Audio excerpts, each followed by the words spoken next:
Hello, everyone, and welcome to Ask a Director of Photography. Eric Anderson, 35 years in the business.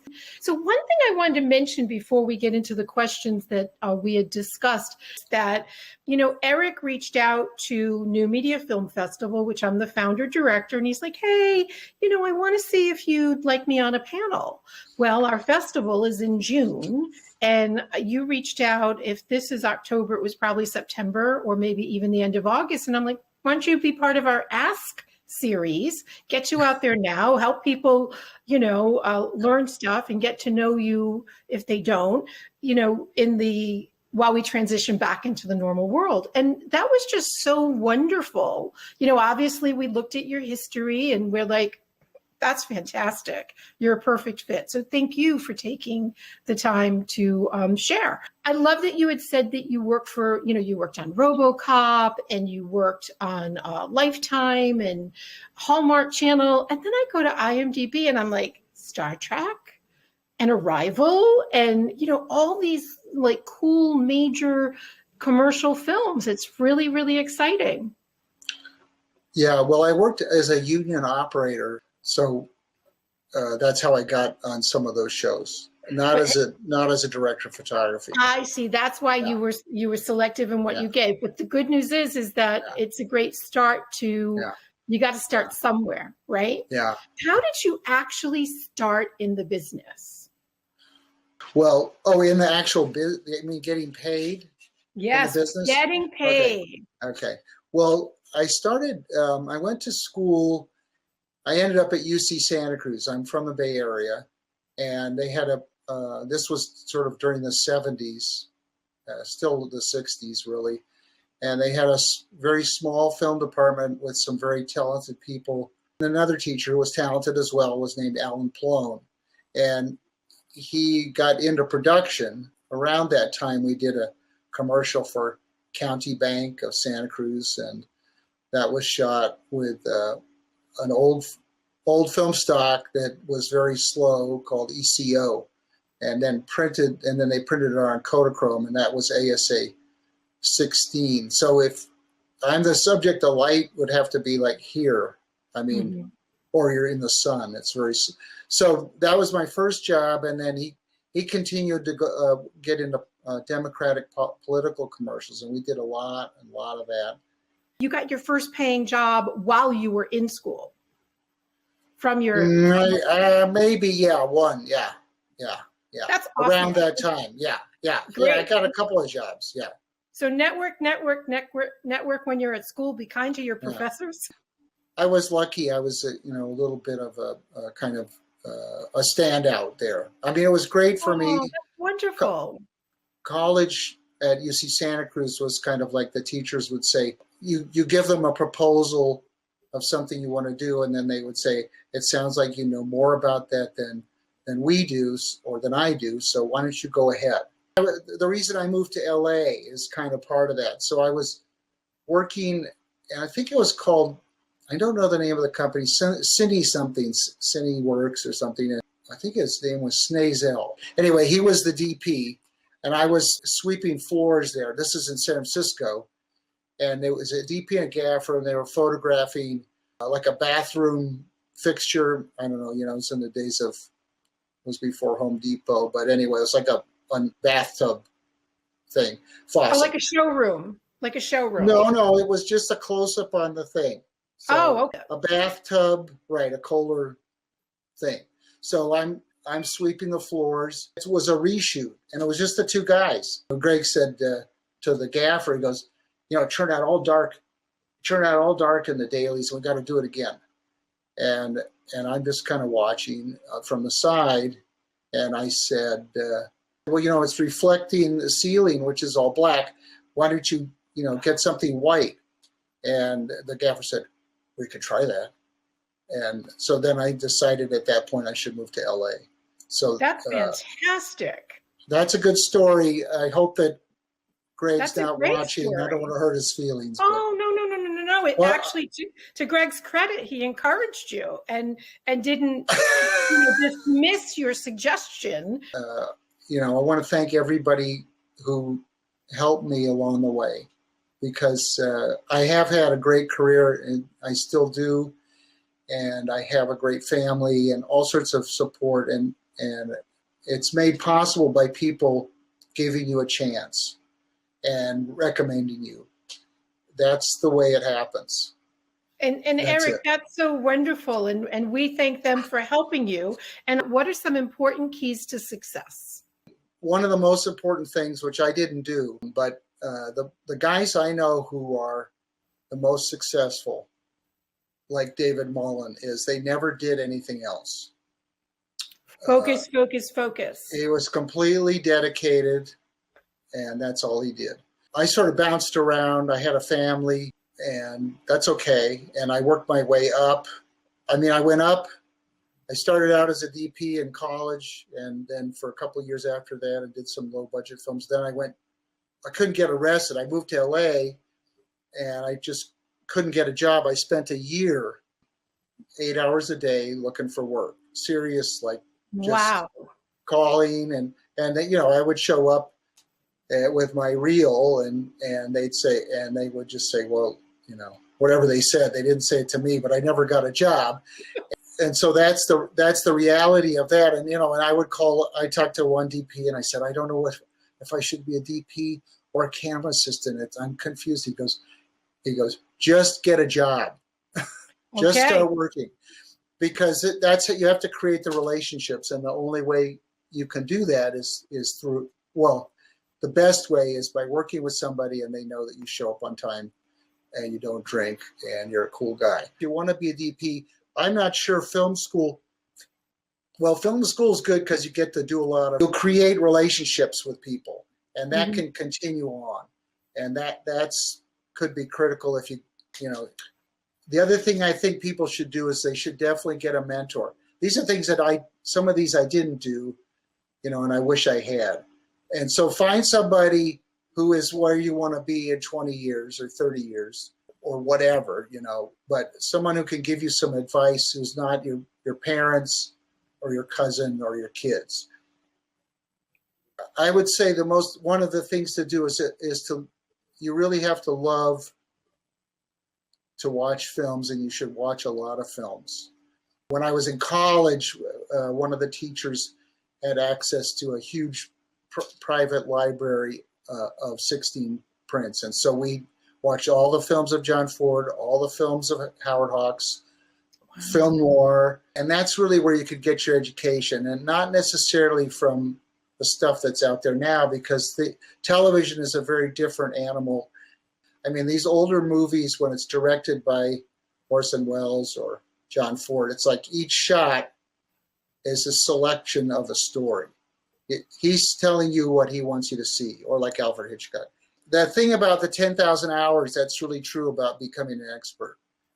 I didn't hear that. So is that a statement in the business that if you... No, it's got nothing to do with the film business. It's a psychological thing. Like if you like a tennis player, once they've done 10,000 hours, that's like they reach a certain point. I think I've passed that, and I'm not claiming to be an expert, but what happens is you've made certain mistakes or you've done something right, and it's somewhere in your brain.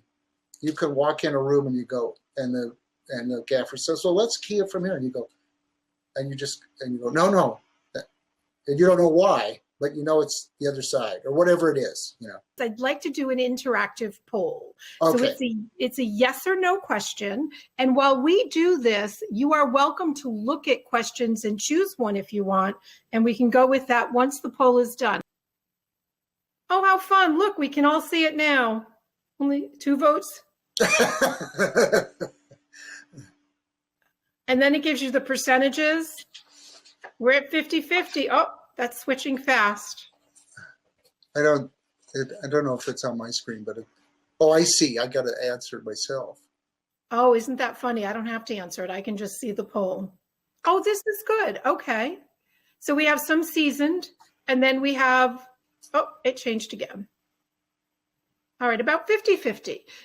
I'm going to have you answer a question while I go through the chat and see if there are other questions. You had mentioned Orson Welles earlier, so I thought it would be a nice time to say something about Orson Welles, maybe an experience on set, hopefully funny.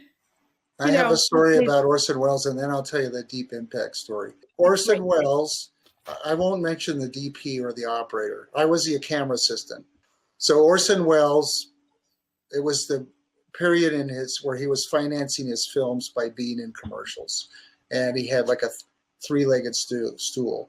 And we're on stage, me, and I'm pulling focus. And he walks in the door and he goes, "Keys on the wrong side." He was a master of everything. The Deep Impact story is pretty funny because I was working on that show. I got paid double to be a actually video camera operator with Morgan Freeman. It's the end of the world, and I'm in the Oval Office with Morgan, and I think the first AD. So I got paid as an extra and as an operator. It's like called double dipping. The first AD says, "Okay, well, there's a line, but they'll never use it. So we'll just pay you whatever it was, $180 or something." It was great. So I said, great. So then the line was, he goes, "Are we ready?" And I said, "We're ready, Mr. President," right? And then I forgot about it. Then a month or two later, I'm in a movie theater and the trailer for the film comes on. And there's Morgan Freeman, and he says, "Are we ready?" And there's my voice. So I called up, and I got Taft-Hartley'd into the SAG, and I still get a check for like $5 or maybe 15, 2 or 3 checks a year from Paramount. So it's just an amazing story of how the business works, because you got to fight for everything. And I didn't know what kind of money we were talking about. I think they might have paid me as a day player after that. One of the things that's important in success is relationships. It's a relationship business. My daughter, there's a lot of tools now that people have to create relationships, but probably the best way to have a relationship with somebody that you don't know is to have lunch with them and, be really in the room. And then, as you're coming up in the business and meeting people, just because somebody can help you doesn't mean that you should be their buddy.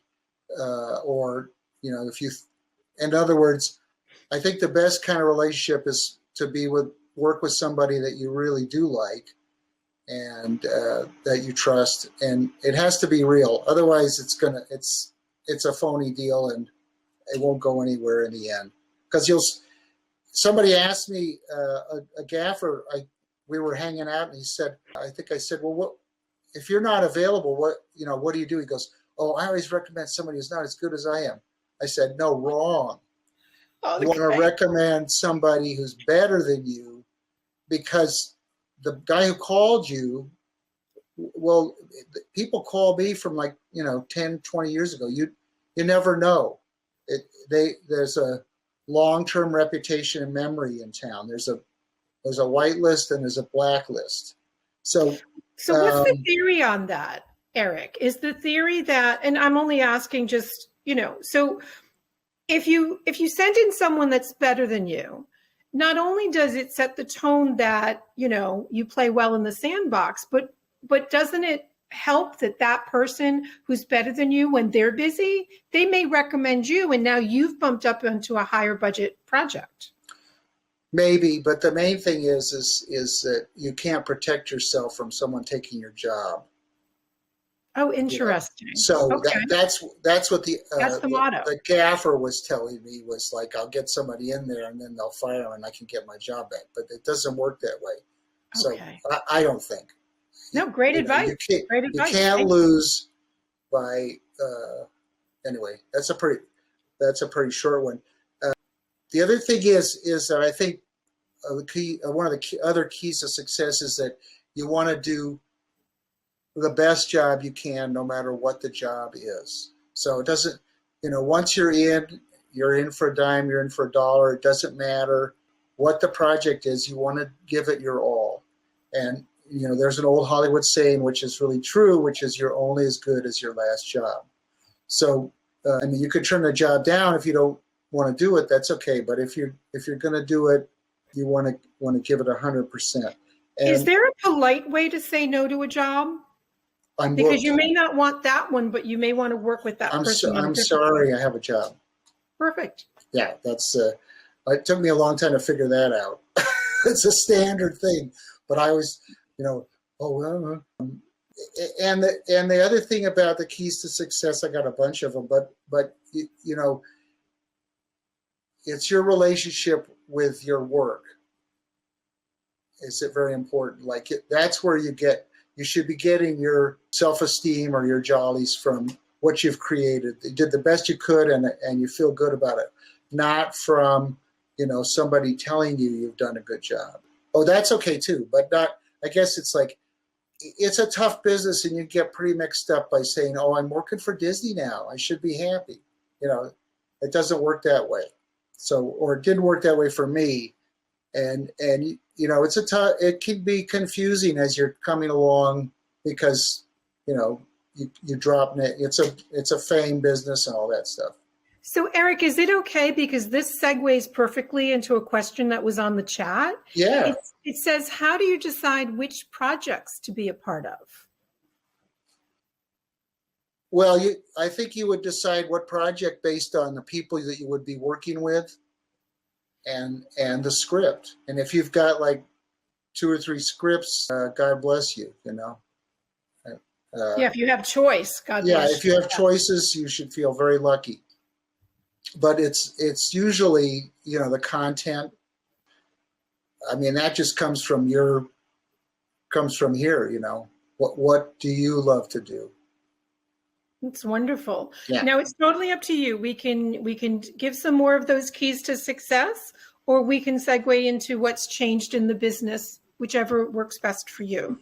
I would just say I got a quick story about Bud Schulberg, who wrote the book, What Makes Sammy Run, which everybody should read.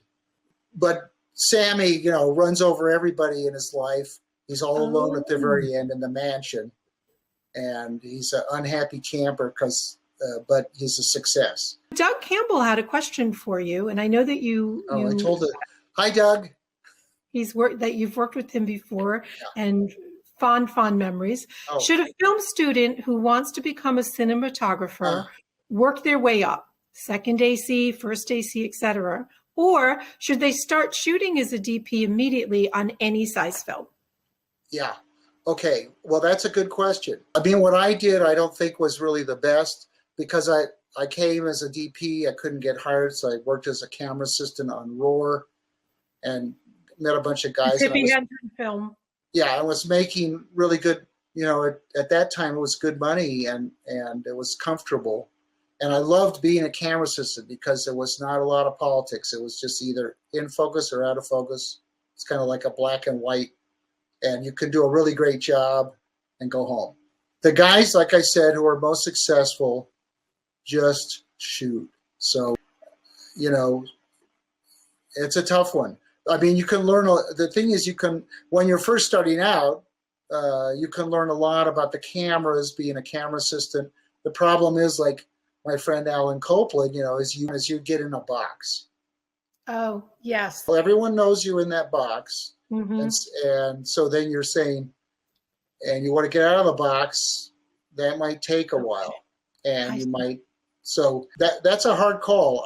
I don't know if it served me or not. I mean, I think a lot of the things that I learned along the way, like I know how to be a camera operator. I never really had a good teacher. If you're going to work your way up from loader to second to first assistant to operator, not a lot of those guys become DPs. Some of them do, but what happens is, you get to be a first assistant and you make a lot of money, and then you get married and you have some kids, and then you get to be an operator, and it's like, well, this is a pretty good job. So you have to have that passion, and you might only find a passion if you get to do some of it as a student and then some low budget movies. I was impatient, when I was a first assistant and I was non-union, I couldn't get in. I just said, if I cross the street and get hit by a car, I want to be a DP.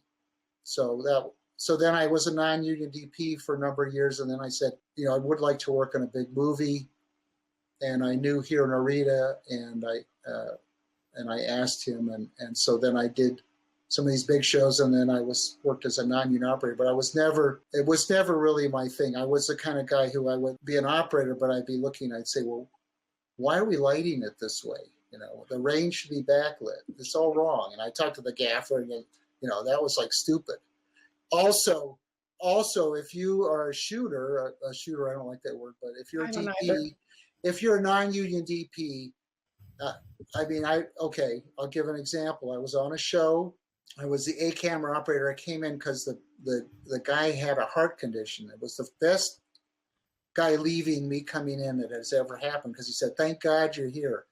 I'm taking this medicine. I can't do the wheels." So, wow. So then I came in. It was working great, and then I told the DP. He said, "Oh, well, I got this little second unit insert shot, or actually it was an explosion or something." He goes, "Can you go do it?" I said, "Yeah." "Oh yeah." I came back and I said, "I've done 6 or 7 movies," and that was it. That was the end of that relationship. And I could have been, wow. yeah. And that's standard. That's pretty typical. You shouldn't expect anything different. It's a tough business.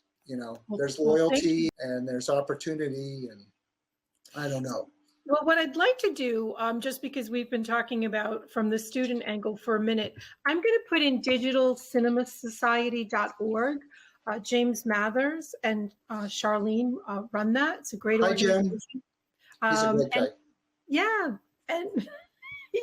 And so he is. And gosh, I've known him forever. And so anyways, for those of you out there that, just want to be part of that community, that's a great place to start. Now, we do have a question. What's the most dangerous film you've ever worked on? Oh, Rocketeer. Oh, did they put a rocket on you and have you film? Like, what happened?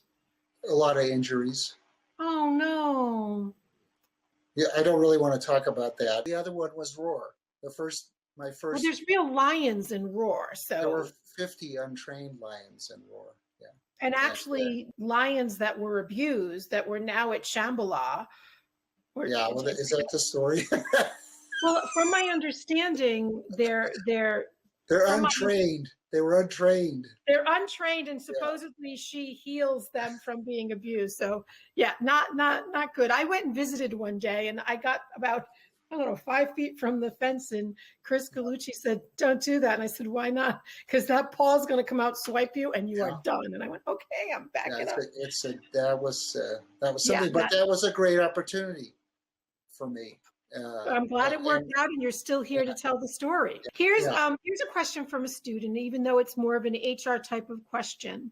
But in terms of being a DP post-pandemic, how different has your leadership styles or general experience changed? And I know you just prefaced this earlier when we spoke this week that you can't rent cameras right now. Everybody's trying to get everything in the can. But what do you feel is different now post-pandemic? I would say it's just more frustrating. And my feeling about it is that everybody should be vaccinated. We should overcome this problem. And everything you see, like if I was in a movie, right, everything you're looking at behind me has been touched by somebody at some point. Yes. And I've been touched all over the place by makeup, by costumes. The lighting guys are over there off the side setting lights. It's a very team. I mean, the great thing is it's a team business. Well, we have another question. It's from a student who wants to enter film college for a master as well as work in the entertainment business. And we talked about this earlier, but how do you prepare? It's the last question on the list. You asked the question, how do you handle the pressures that the job involves? The preparation is very important. So, like even for this, I wrote out all the questions that I thought we were going to ask, and I put a light up. And what's interesting is the sun's going down. When we started, there was all this light coming in the window, and now it's going away. But anyway, so you have to be prepared. So whatever that means, if you're ahead of the game, then you can be confident. If you just show up late, which happens, and you don't have a good crew, but You didn't take the time to get the best crew you could. If you didn't read this, I read the script that we're going to work. I read the scenes we're going to work on the next day, the night before. I've read the script.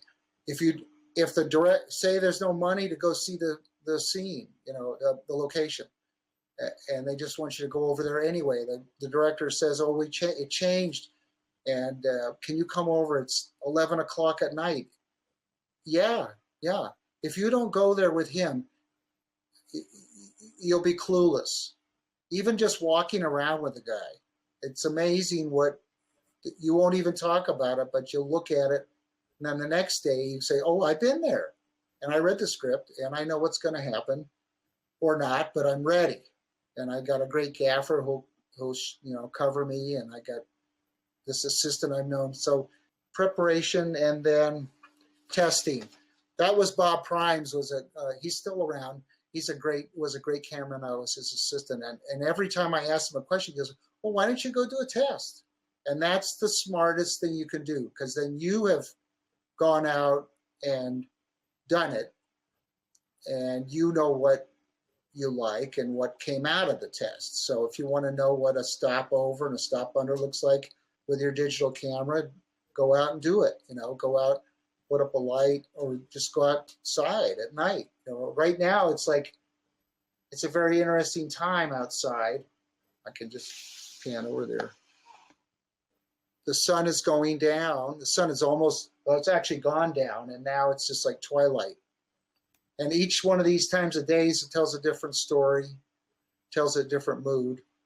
And so get familiar with it and learn how to expose for it, So, and what else did I say? Oh, and then you have to have a great crew. And then at the very end of that, I said, "You will be fired." So you have to get used to that. It happens to everybody. If you haven't been fired or replaced, then you're not working above your level. And so you have to be aggressively getting jobs that are too hard for you, and you will be fired. Mostly it's politics, and I have on here the reason I've sort of ended up in the Lifetime world of low budget movies, and I'm ready to do a series. I'd love to do that. I think I'd be good at it. But the thing I like about Lifetime, or that even any kind of low budget movie, anything under $1 million, is that the politics are much more. There's not a lot of politics. Like I can't talk about the name of the movie, but I worked on a film. When somebody's looking at a large feature film that's going to go on for 3 months, they're looking at like $100,000.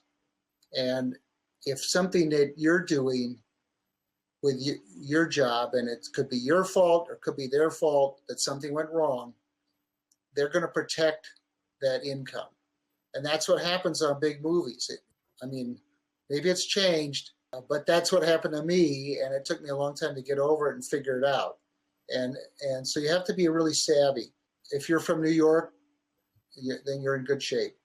So how have things changed in the business? What do you think it's like now? Do owner operators do well in this environment, or no? Well, there's two parts to that. There's a lot of different things where you could be a cinematographer. There's documentary, there's that sort of interview work, there's infomercials. I got stuck in that for a while. Oh my God. It was fun. I got paid. Money, right? Yeah, and it's good, yeah. It's good, steady but money. It doesn't go anywhere. It's like the guys who want to be directors are not doing infomercials. Anyway, I don't own a camera, and that happened to me a long time ago, where I just feel I couldn't be a businessman and let's say an artist, but really just an employee, because I had to fight for my wages, and then I had to fight over the equipment, and I thought, gee, I don't want to spend my weekends in the garage fixing stuff. Well, I've ended up with a small lighting package, and I do actually enjoy fiddling around with it. And so maybe that was, I don't really know, except that the guys I know who bought cameras and did interviews are still working with the guys that they did that with, and it's a pretty steady stream. But you kind of have to pick what you want to do. Do you want to be doing interviews for 40 years? You know, is buying a camera really, I don't know. I've never bought one. They're not expensive. I mean, it's a lot different. You know, when I was coming up as an assistant and I wanted to be a DP, you know, there was a whole thing. Well, you could never be a DP unless you know how to use the wheels. Well, that's gone. But, you know, this is panning, this is tilting, panning. There's different directions. You had to take a laser pointer, stick it on the thing, and then, you know, spell your name. Try to make a circle, like by doing this. So Jim Glennon, who I worked as his operator, was one of the best I've ever seen. And he was unbelievable. He went up on a crane and he was, you know, it's unbelievable how good he was. But so many things have changed in our business that a lot of things are easier. Like the Panaflex, that's like a Cadillac. A camera now, you can buy a camera for $10,000. That's like, the Panaflex was like, you know, $200,000 or $300,000 camera. Everything is beautifully handmade. And when you're working, you know, you have a light meter. You light the scene by looking at the lighting. You take a reading, and then you wait till the next morning to find out how you did. And that's not the way it is anymore. Now you can look at the monitor and say, oh, it looks pretty good, or let's fix that. I worked with some guys, and they couldn't believe it. You know, he knows what the lighting's going to be. I mean, maybe the analogy could be for the students is, you know, a record player has a certain sound. And then when you go to a CD of music, it doesn't have that same depth that a record does of sound. And I think that's the same. I mean, I grew up on the sets that they would eye the light and they would do the meter, and then you check it out in the dailies. Yeah. And it's fascinating.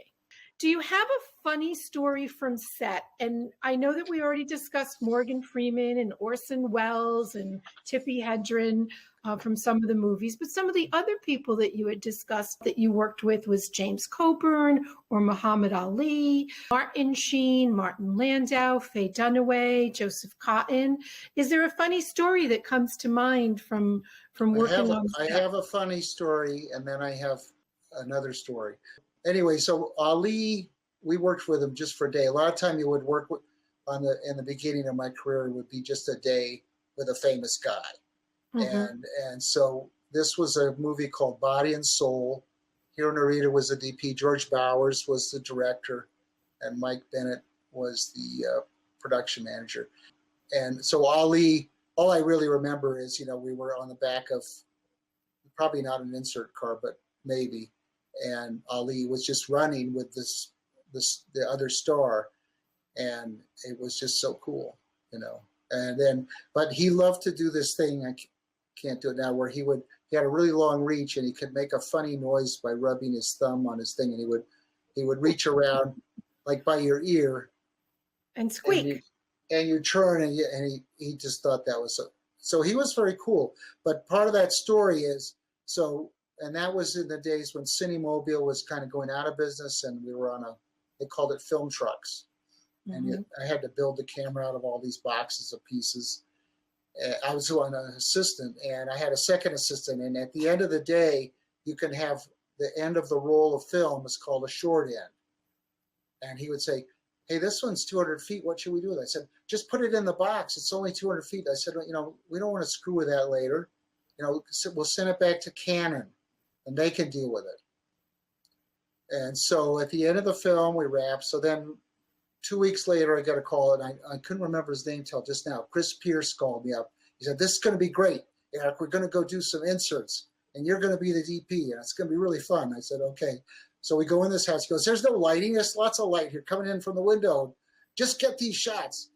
And I said, well, who's?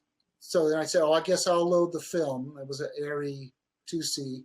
And I look in the box, and there's no full rolls in there. They're all the short ends that I had gotten rid of on the other one.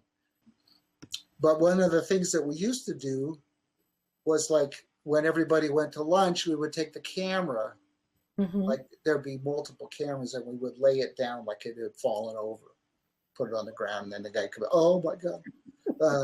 Or I worked on a movie, I think it was Dr. Heckle and Mr. Hype, where the crew was kind of, anyway, everybody except for the first AD and the director hid. I don't know where we hid, but they had to go around and find us after lunch.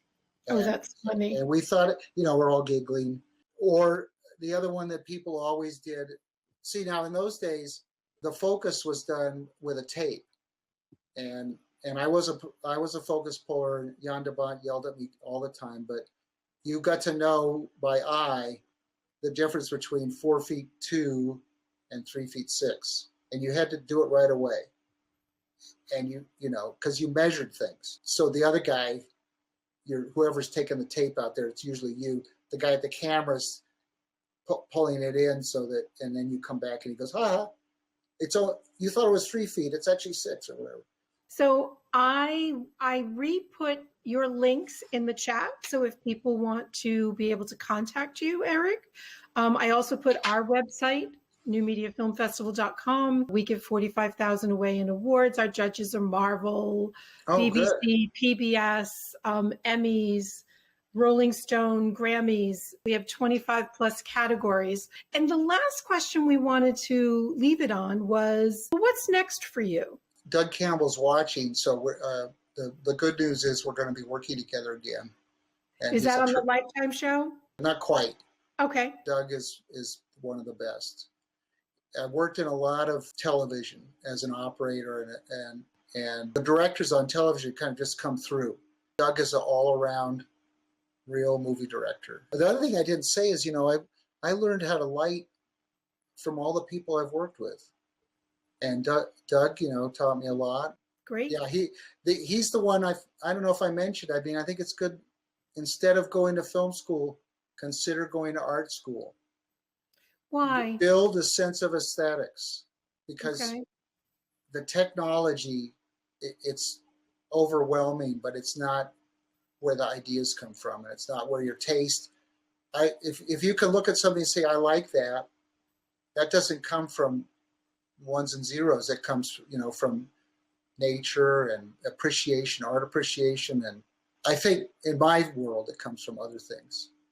And I want to encourage anyone who's in a film school or starting out, feel free to contact me. You can get to me through my website, and I'll be happy to talk to you, time permitting. And right now I am looking for an experienced gaffer, who's got a couple of films under his belt, putting a crew together. So if there's anybody in that category, feel free to reach out.